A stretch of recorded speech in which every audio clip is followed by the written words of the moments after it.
Olá, bom dia, boa tarde ou boa noite, dependendo do horário em que você está assistindo esta videoaula. Exatamente. Mais uma videoaula de Química aqui no canal Pedro Sami. E nesta videoaula nós vamos estar corrigindo uma lista de exercícios de revisão para os alunos do nono ano do Ensino Fundamental 2 do Colégio Andrade de Figueiredo, localizado na cidade de Macaé, interior do Rio de Janeiro. Então, se você é um aluno CAF e está assistindo esta videoaula de revisão, eu aconselho que você pause essa videoaula agora, que você faça a lista de exercícios de revisão que foi entregue para você na quinta-feira e que agora, em pleno domingão, você possa estar realmente validando o que você acertou e o que você errou, ok? Para você que não é um aluno CAF, você pode ter acesso a essa lista de exercícios de revisão através do primeiro comentário que fica aqui logo após a descrição desse vídeo. Vai ter um link para um Google Drive, onde você vai poder baixar essa lista em PDF. Faça antes, teste os seus conhecimentos, ou se você não sabe nada sobre o assunto, acompanhe essa videoaula de revisão e aprenda através da resolução de exercícios. Nesta videoaula, nós vamos estar abordando assuntos relativos a substâncias puras e misturas, processos de separação de misturas. Eu vou estar botando só uma questãozinha, sinalizando que há um maravilhoso vídeo aqui onde eu abordo muito mais processos, mas como esse vídeo foi bem trabalhado no teste, esse assunto foi bem trabalhado no teste, aqui na nossa revisão para a prova, só coloquei uma questãozinha dele, mas existe um outro assunto extremamente importante, que é a parte de atomística, que tem mais robustez nessa videoaula, que fala sobre modelos atômicos e estrutura atômica básica, determinação de próton, elétron, nêutron e semelhança atômica. Ufa, é muita coisa. Então, sem mais delongas, vamos aí projetar a nossa lista de exercícios de revisão. E ela aparece aí com a nossa primeira questão que fala sobre modelos atômicos. E diz o seguinte aí a nossa primeira questão.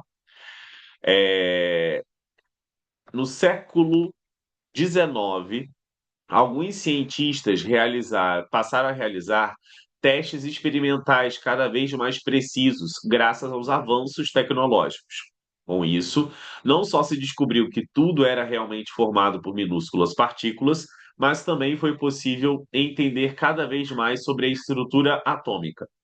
Relacione, olha o comando da questão, relacione os nomes abaixo, ou seja, esses nomes que estão aparecendo aqui, ó, dos cientistas, correto? Thomson, Rutherford, Dalton e Bohr, com as características numeradas em cada modelo, que está aparecendo aqui logo após nesta tabela. Então a gente tem que saber, né, descrições do modelo para fazer essa correlação. Vamos ao primeiro aí. Átomos maciços, indivisíveis e indestrutíveis. Isso é uma característica do modelo bola de bilhar, que é o modelo de Dalton, ok? Esfera maciça, indivisível, indestrutível, compacta, sem carga elétrica. Segunda característica descrita: átomos com núcleo denso e positivo, rodeado de elétrons negativos. Toda vez que ele falar sobre núcleo, a ênfase de núcleo denso e positivo é uma característica do modelo de Rutherford, que através do experimento com partículas alfa, ele conseguiu determinar o núcleo, né? Que é essa região pequena que concentra a maior parte da massa do átomo. Então aqui, ó, 2 Rutherford.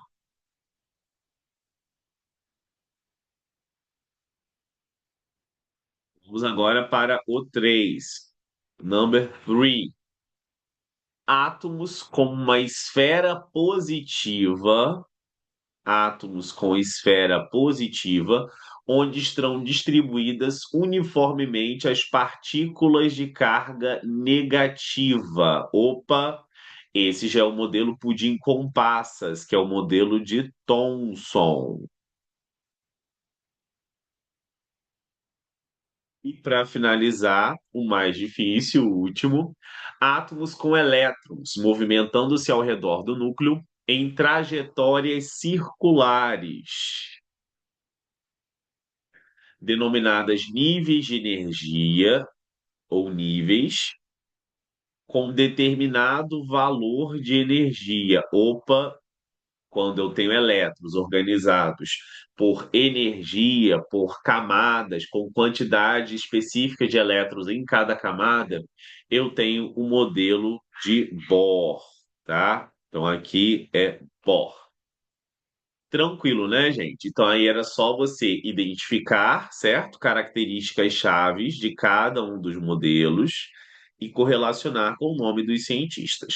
Se você ficou mais interessado para saber sobre esses modelos, né, desenhos, né, e tudo mais, você pode ver a videoaula de revisão para o teste que foi postada recentemente no nono ano. Lá a gente tem questões relacionadas aos desenhos.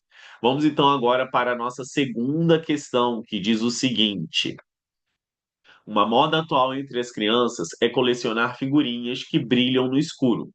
Essas figurinhas apresentam em sua constituição a substância sulfeto de zinco.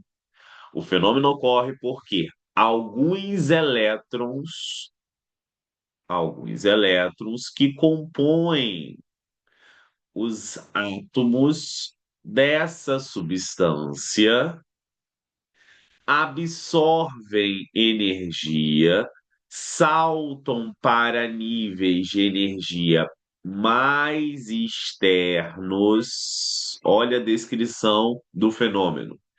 No escuro, esses elétrons retornam aos seus níveis originais, liberando energia luminosa, fazendo a figurinha brilhar. Essa característica pode ser explicada considerando o modelo atômico proposto por. Bom, essa característica é do modelo de Bohr, é o modelo que justifica a excitação eletrônica. Então, aqui só um desenho rápido para a gente entender isso. Aqui eu tenho o núcleo. Imagina que eu tenho aqui um átomo que apresenta três camadas, e aí eu vou ter um elétron aqui, que eu vou colocar como se fosse uma bolinha nessa segunda camada. Óbvio que existem elétrons dispersos nas três camadas aí, mas eu só coloquei nessa, só para destacar o quê? O fato deste elétron aqui absorver uma energia essa que veio quando a luz estava o quê? Acesa. Quando a luz está acesa, a figurinha ela vai absorvendo essa energia na forma de luz ou na forma de calor, se for falar de fogos de artifício, por exemplo. Essa energia faz com que este elétron, que estava na segunda camada, ele migre para uma camada mais distante, que no caso aqui seria esta camada aqui, ó, a terceira. E aí, quando ele retorna à sua camada de origem, ele vai emitir essa luz que ele havia absorvido. Ele vai emitir essa luz que havia absorvido. Ele vai emitir essa energia que ele havia absorvido, né? Que a luz estava incidida ali sobre a figurinha aqui, que tem átomos que vão apresentar excitação eletrônica na forma de energia luminosa.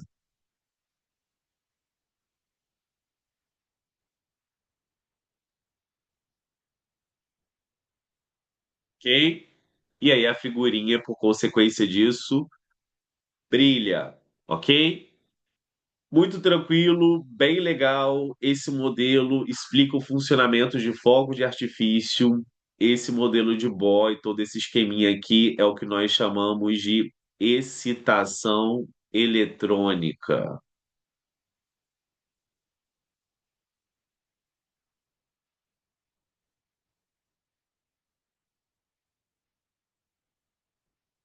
The next question, number three.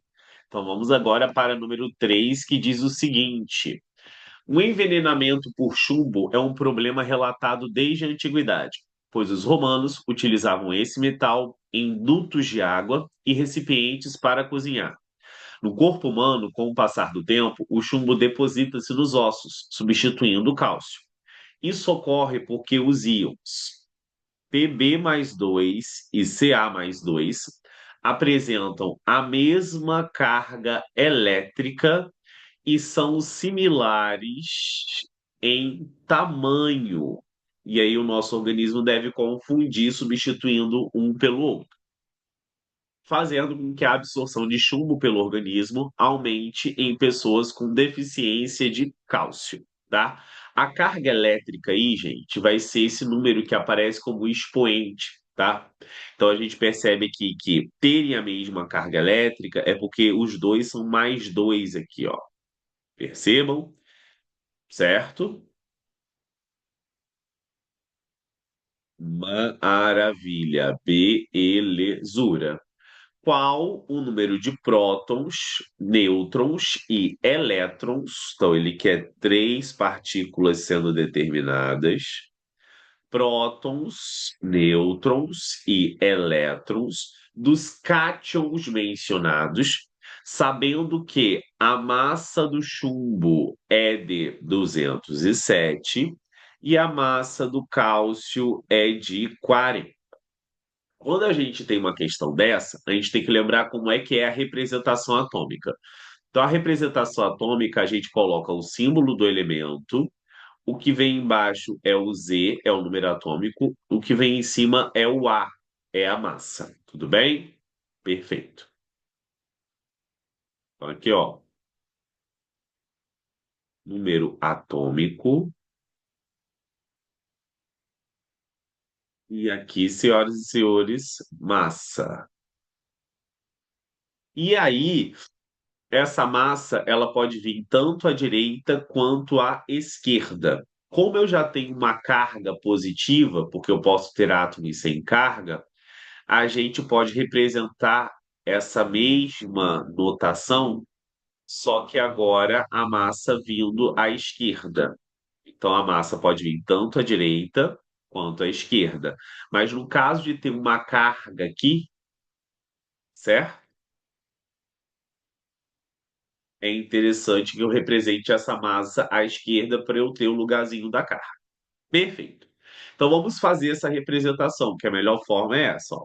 Eu tenho o chumbo aqui, o número atômico dele é 82, o número de massa dele é 207. E eu tenho o cálcio aqui, o número atômico dele é 20 e o número de massa dele é 40. Ambos possuem uma carga mais 2. E agora ele pede para determinar próton, elétron e nêutron. Quando eu tenho um átomo que é o átomo da esquerda aí, como a gente está percebendo, o número atômico ele é igual ao número de prótons, que também é igual ao número de elétrons. Agora, quando eu tenho um cátion, o que que é um cátion? É um átomo que perdeu elétrons. E aí, como eu estou perdendo elétrons, eu estou perdendo carga negativa. E se eu perco carga negativa, eu vou ficar o quê, senhoras e senhores? Exatamente. Eu vou ficar positivo. Então, aqui, para calcular o número de elétrons, quando eu tenho um cátion, você vai pegar o número atômico e você vai subtrair do módulo da carga. Agora, se ele fosse neutro, como a representação da esquerda, você só igualaria o número atômico com próton e elétron. Então, olha só. Aqui, próton do chumbo. Vou botar o chumbo aqui de roxo. Tudo relativo ao roxo vai ser o chumbo. Próton do chumbo vai ser igual a 82.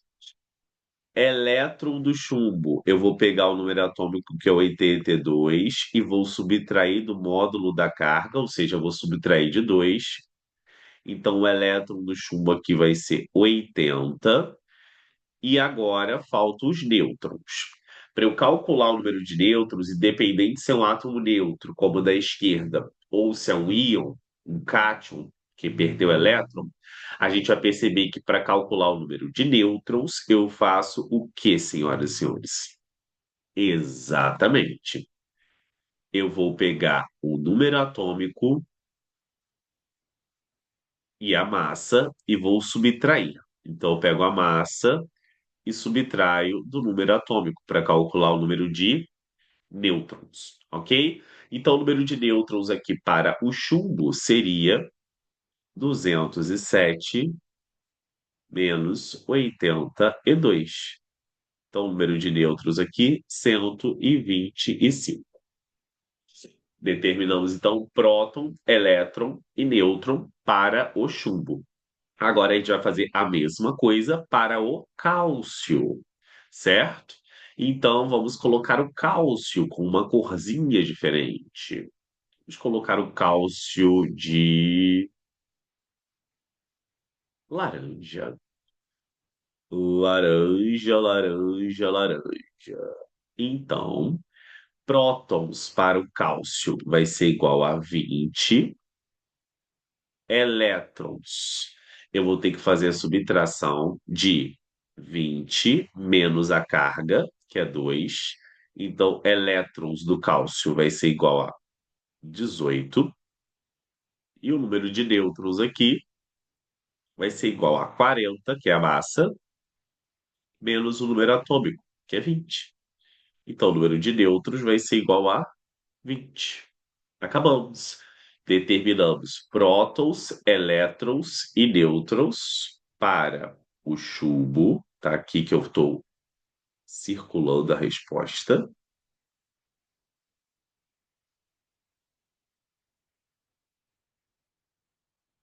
E determinamos prótons, elétrons e nêutrons para o cálcio.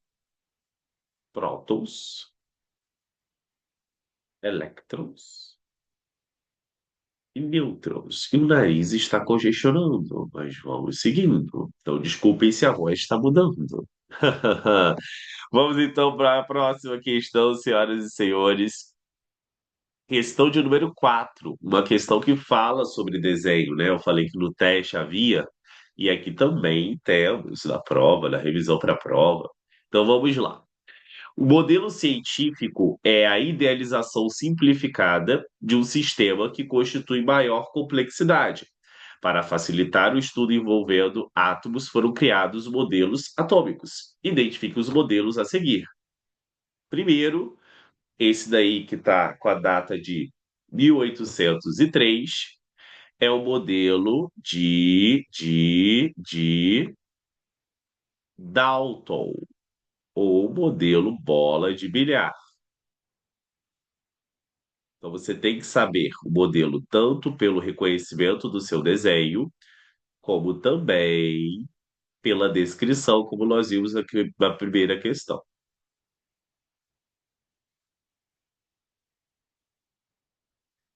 Em 1903, eu já tenho um outro modelo, olha só, uma esfera de carga positiva com elétrons aderidos em sua superfície. Esse é o modelo de Thomson. Thomson, ou pudim com passas.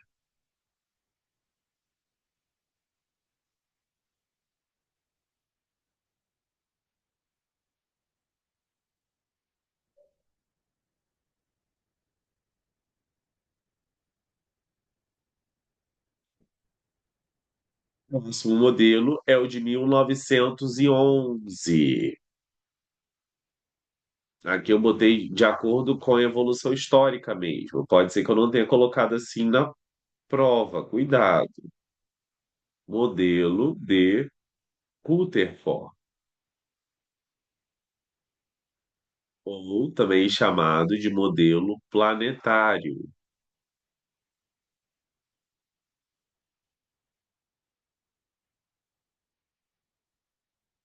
E para finalizar, átomos com camadas, elétrons, trajetórias circulares, 1913, modelo de Bohr, ou modelo da energia quantizada.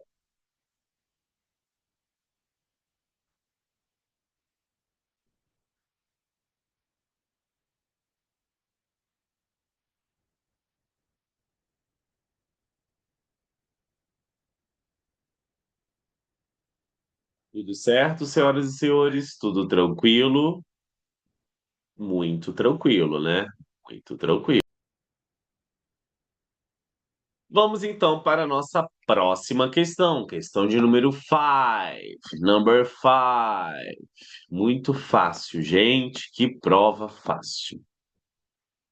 Vamos lá, senhoras e senhores. Número 5 diz o seguinte. Acompanhe aí comigo a leitura. Deixa eu botar aqui embaixo, porque a minha carinha que aparece ali pode estar impedindo o pessoal de acompanhar a leitura. Podemos dizer que praticamente todos os elementos químicos naturais e artificiais são formados por uma mistura de isótopos. Dentre os isótopos artificiais, destacam-se os radioativos, como o iodo de massa 131.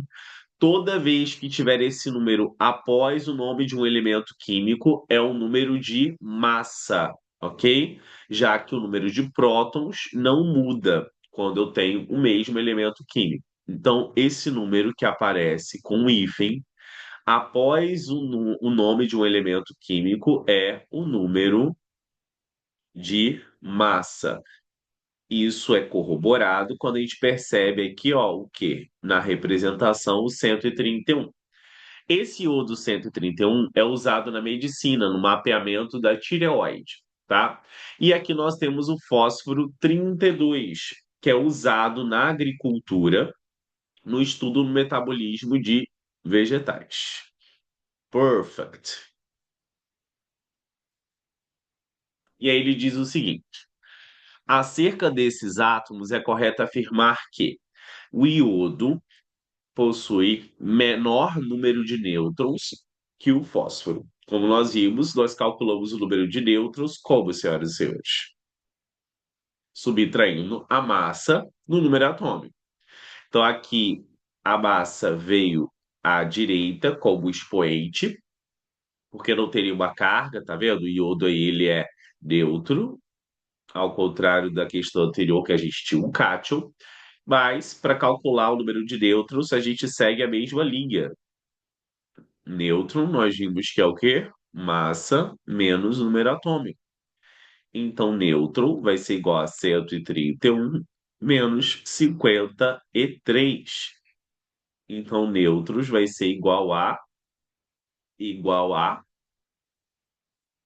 78.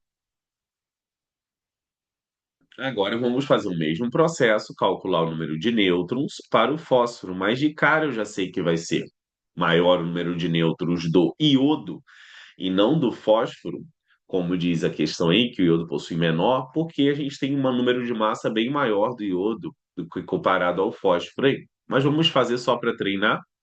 Então aqui nós temos o fósforo, número atômico 15, número de massa 32. Então, fazendo aí o cálculo dos nêutrons, massa menos número atômico, número de nêutrons 32 menos 15, número de nêutrons igual a 17. Então, está incorreta a letra A, porque o iodo possui número de nêutrons maior do que o fósforo. E aqui está dizendo que iodo possui o quê? Menor número de nêutrons. O número de massa do fósforo é 15. Opa! Não! O número de massa é o que fica em cima, nós vimos, certo? Isso daqui, 15, é um número atômico.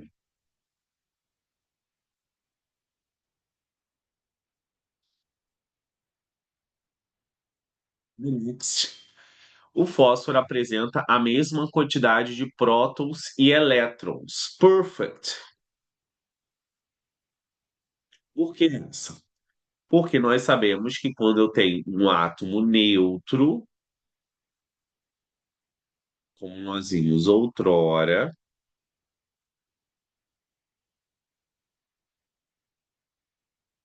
ou também dito no estado fundamental,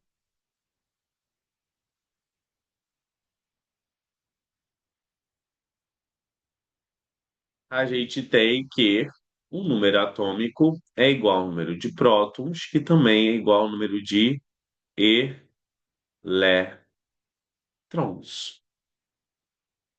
Ok? sempre que ele tiver sem nenhuma carga, como tinha o anterior, né? Positiva, ou se tiver negativa também, que é um ânion. Então, essa é a resposta correta. A diferença entre o número de nêutrons do iodo e do fósforo é 38.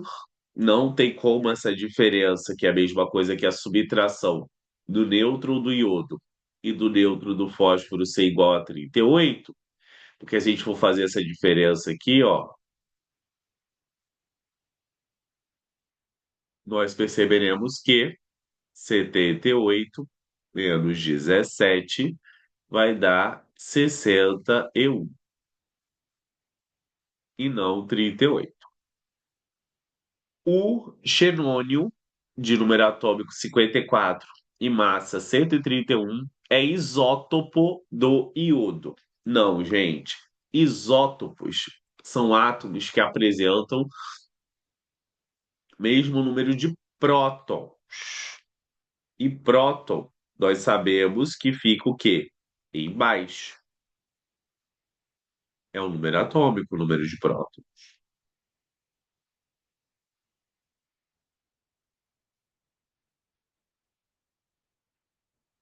Logo, nós percebemos que o xenônio, que tem número atômico, o número de prótons 54, não apresenta o mesmo número de prótons do iodo, que é 53. O que os dois são, ao invés de serem isótopos, eles são sim isóbaros, possuem a mesma massa. Perceba que aqui é 131 em cima nos dois. Então, xenônio e iodo são sim isóbaros, ok? Que é o mesmo número de massa. Vamos então para a next question. Number six diz o seguinte: em uma das etapas do tratamento de água,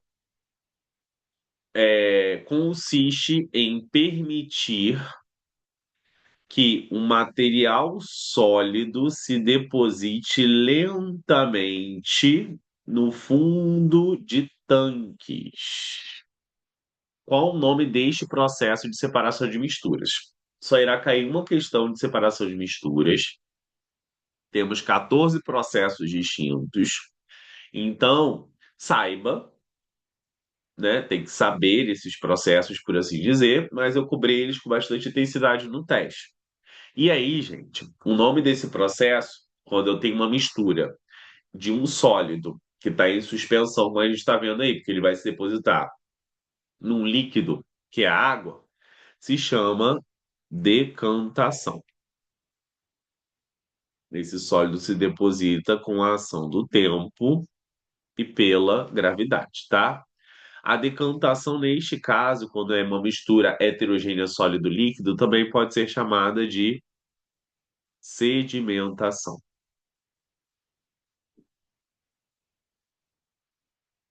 Ok? Vão cair qualquer um dos processos na questão 6. Number 7. Observe a figura a seguir, em que cada esfera representa um átomo. Em um está representado o O3, ozônio, e em dois a água. Não tem como ser O3, porque aqui eu tenho três átomos. E aqui eu só tenho dois átomos. Aqui poderia ser, por exemplo, em um, o gás oxigênio, O2. O ozônio, que é o O3, não.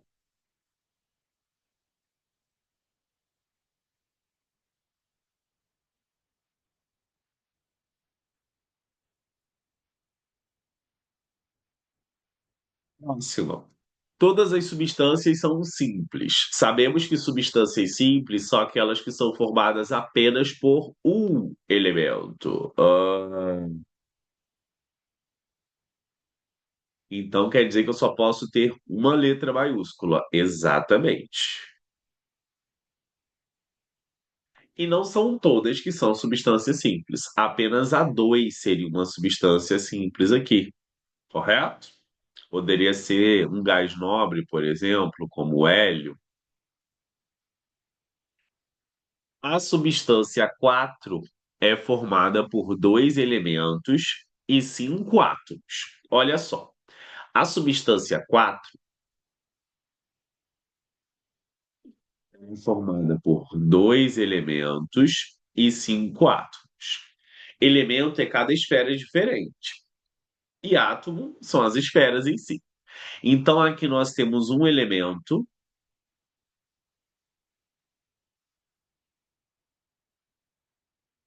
e aqui nós temos outro elemento. Perceba que as esferas são diferentes. Agora, todas as outras são repetições desse elemento ali de cima, tá vendo? Então, eu tenho dois elementos, como a gente está percebendo, e cinco átomos, porque eu tenho cinco esferas, né? Isso aqui é um elemento, correto? Diferente daquele outro. Ó. Vou até botar de verdinho aqui, ó.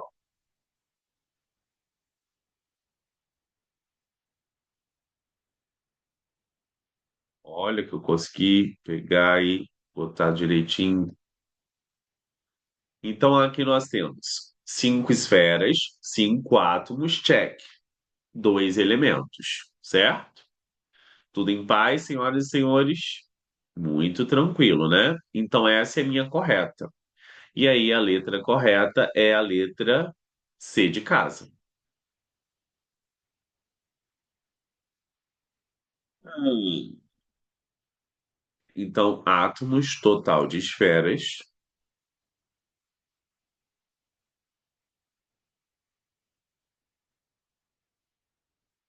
elementos, esferas diferentes, nesse caso.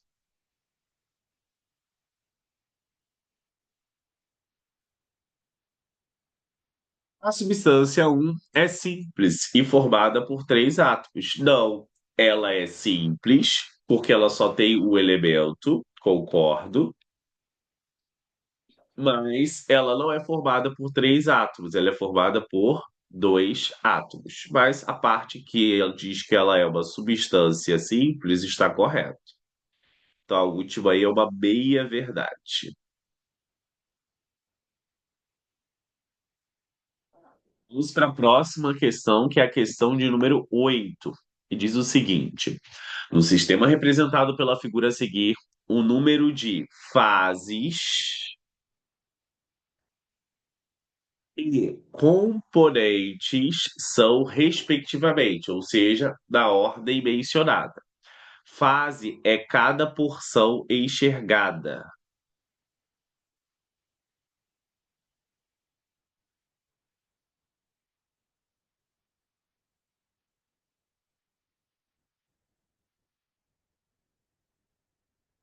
Cada porção enxergada, cada porção notada.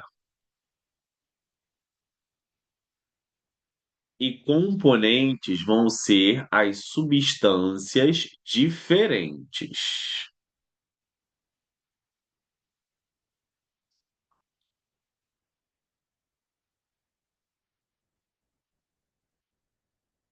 Neste caso aí, eu tenho o seguinte: eu tenho o óleo,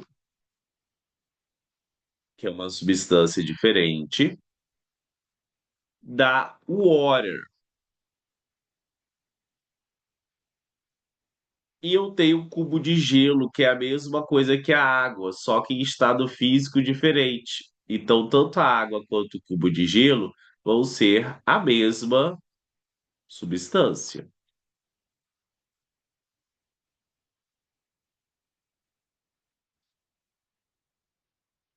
Os senhores. Se eu quero o número de fases, eu quero o seguinte: fases. Eu consigo enxergar o óleo, eu consigo enxergar o gelo, eu consigo enxergar a água. Então eu tenho aqui três fases. Componentes: cubo de gelo e água. Mesmo componente. Óleo, segundo componente. Então, três fases e dois componentes. Três fases e dois componentes. Letter C.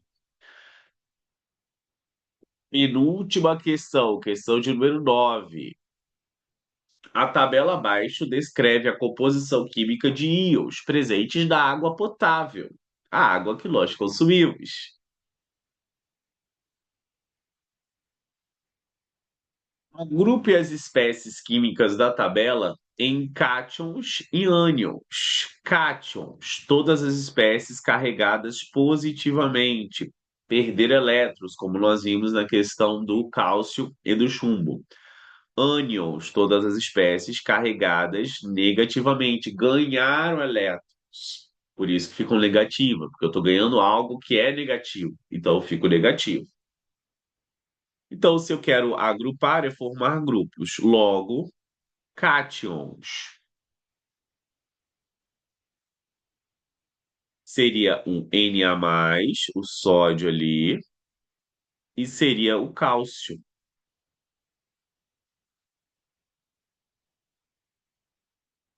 Ânions, os negativos, seriam o HCO3-, que é o bicarbonato, e o fluoreto, que é o F-.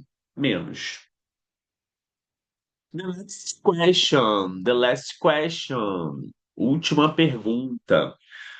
Considere as seguintes espécies nucleares utilizadas como matéria-prima no processo de fissão nuclear que ocorre em usinas nucleares, como de Angra dos Reis, por exemplo. Dos átomos apresentados, quais são isótonos? Isótonos, olha aqui a dica. Isótonos, olha o N aqui, mesmo número de nêutrons, correto, senhoras e senhores? Então, nós temos que calcular o número de nêutrons de cada um. Lembrando que para calcular o número de nêutrons é a massa menos o número atômico. Então, no primeiro, o número de nêutrons seria 235 menos 91. Então, o número de nêutrons seria 144. No 2 aí, a gente tem 235 de novo, menos 92. Então, aqui seria 143. No 3 nós teríamos o número de nêutrons igual a 238 menos 92. Então, o número de nêutrons aqui seria 146.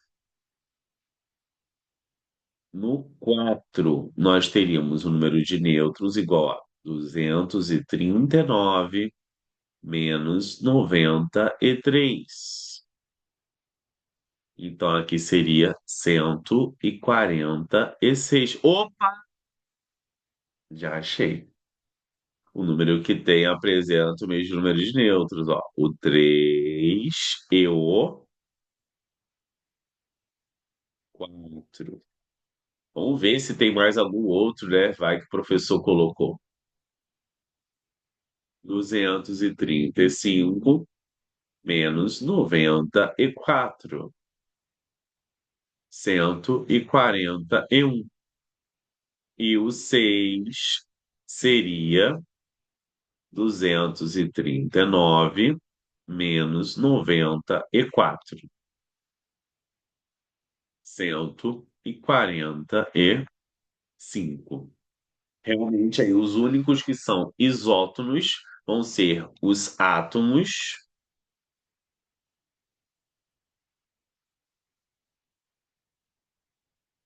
3 e 4.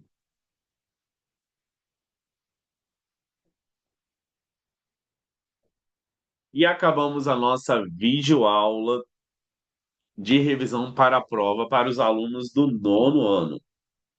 Se você gostou dessa videoaula, por favor, ajude o seu professor. Se inscreva no canal se você não é inscrito.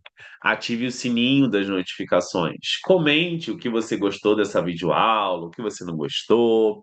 Eu achei que ela ficou bem direta, foi bom. Eu dei uma olhada no horário que eu comecei e no horário que eu terminei. Espero que tenha ajudado vocês a fazerem uma excelente prova. E é isso aí, nono ano. Muito obrigado por vocês estarem aqui comigo, certo? Estudando química e se interessando mais pela química. Espero ter um gabarito, se Deus quiser. Forte abraço a todos. Até a nossa próxima videoaula no canal Pedro Sami. Tchau, tchau.